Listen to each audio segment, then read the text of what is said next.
Chapter 45. Mother's first duty is to train children. God sees all the possibilities in that mite of humanity. He sees that with proper training, the child will become a power for good in the world. He watches with anxious interest to see whether the parents will carry out his plan, or whether by mistaken kindness they will destroy his purpose, indulging the child to its present and eternal ruin.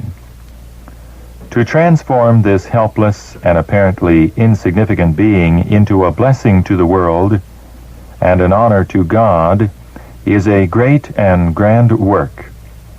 Parents should allow nothing to come between them and the obligation they owe to their children. Those who keep the law of God look upon their children with indefinable feelings of hope and fear, wondering what part they will act in the great conflict that is just before them. The anxious mother questions, "What stand will they take? What can I do to prepare them to act well their part, so that they will be the recipients of eternal glory?" Great responsibilities rest upon you, mothers. Although you may not stand in national councils, you may do a great work for God and your country. You may educate your children. You may aid them to develop characters that will not be swayed or influenced to do evil, but will sway and influence others to do right. By your fervent prayers of faith, you can move the arm that moves the world. It is in childhood and youth that instruction should be given. The children should be educated for usefulness. They should be taught to do those things that are needful in the home life, and the parents should make these duties as pleasant as possible with kindly words of instruction and approval. Notwithstanding boasted advancement that has been made in educational methods, the training of children at the present day is sadly defective. It is the home training that is neglected. Parents, and especially mothers, do not realize their responsibility. They have neither the patience to instruct nor the wisdom to control the little ones entrusted to their keeping.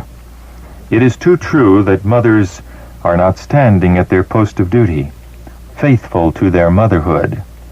God requires of us nothing that we cannot in His strength perform, nothing that is not for our own good and the good of our children. Did mothers but realize the importance of their mission, they would be much in secret prayer, presenting their children to Jesus, imploring His blessing upon them, and pleading for wisdom to discharge aright their sacred duties. Let the mother improve every opportunity to mold and fashion the disposition and habits of her children. Let her watch carefully the development of character, repressing traits that are too prominent, encouraging those that are deficient. Let her make her own life a pure and noble example to her precious charge. The mother should enter upon her work with courage and energy, relying constantly upon divine aid in all her efforts. She should never rest satisfied until she sees in her children a gradual elevation of character, until they have a higher object in life than merely to seek their own pleasure. It is impossible to estimate the power of a praying mother's influence. She acknowledges God in all her ways.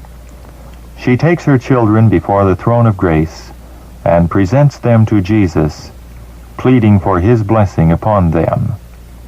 The influence of those prayers is to those children as a wellspring of life. These prayers, offered in faith, are the support and strength of the Christian mother. To neglect the duty of praying with our children is to lose one of the greatest blessings within our reach, one of the greatest helps amid the perplexities, cares, and burdens of our life work. The power of a mother's prayers cannot be too highly estimated. She who kneels beside her son and daughter through the vicissitudes of childhood, through the perils of youth, will never know till the judgment the influence of her prayers upon the life of her children. If she is connected by faith with the Son of God, the mother's tender hand may hold back her son from the power of temptation, may restrain her daughter from indulging in sin. When passion is warring for the mastery, the power of love, the restraining, earnest, determined influence of the mother may balance the soul on the side of right. You should take time to talk and pray with your little ones, and you should allow nothing to interrupt that season of communion with God and with your children. You can say to your visitors, God has given me a work to do, and I have no time for gossiping. You should feel that you have a work to do for time and for eternity. You owe your first duty to your children. Before visitors, before every other consideration, your children should come first. The labor due your child during its early years will admit of no neglect. There is no time in its life when the rule should be forgotten. Do not send them out of doors that you may entertain your visitors, but teach them to be quiet and respectful in the presence of visitors. Mothers, be careful of your precious moments. Remember that your children are passing forward where they may be beyond your educating and training. You may be to them the very model of all that is good and pure and noble. Identify your interests with theirs. If you fail in everything else, be thorough, be efficient here. If your children come forth from the home training pure and virtuous, if they fill the least and lowest place in God's great plan of good for the world, your life can never be called a failure and can never be reviewed with remorse. Infant children are a mirror for the mother in which she may see reflected her own habits and deportment. How careful, then, should be her language and behavior in the presence of these little learners. Whatever traits of character she wishes to see developed in them, she must cultivate in herself. The mother should not be governed by the world's opinion, nor labor to reach its standard. She should decide for herself what is the great end and aim of life, and then bend all her efforts to attain that end. She may, for want of time, neglect many things about her house, with no serious evil results, but she cannot with impunity neglect the proper discipline of her children. Their defective characters will punish her unfaithfulness.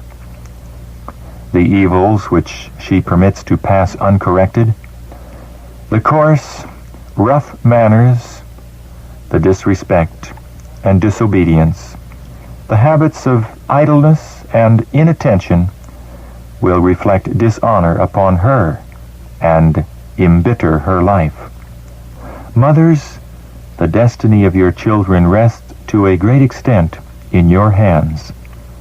If you fail in duty, you may place them in Satan's ranks and make them his agents to ruin other souls.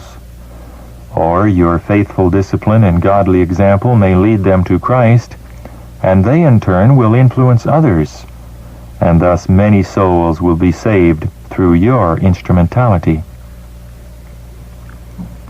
Parents are to cooperate with God by bringing their children up in His love and fear. They cannot displease Him more than by neglecting to train their children aright. They are to carefully guard the words and actions of their little ones, lest the enemy shall gain an influence over them. This he is intensely desirous of doing, that he may counteract the purpose of God. Kindly, interestedly, tenderly, parents are to work for their children, cultivating every good thing and repressing every evil thing which develops in the character of the little ones. Children are the heritage of the Lord, and we are answerable to him for our management of his property. The education and training of their children to be Christians is the highest service that parents can render to God. It is a work that demands patient labor, a lifelong, diligent, and persevering effort. By a neglect of this trust, we prove ourselves unfaithful stewards. In love, faith, and prayer, let parents work for their households until with joy they can come to God saying, "Behold, I and the children whom the Lord hath given me."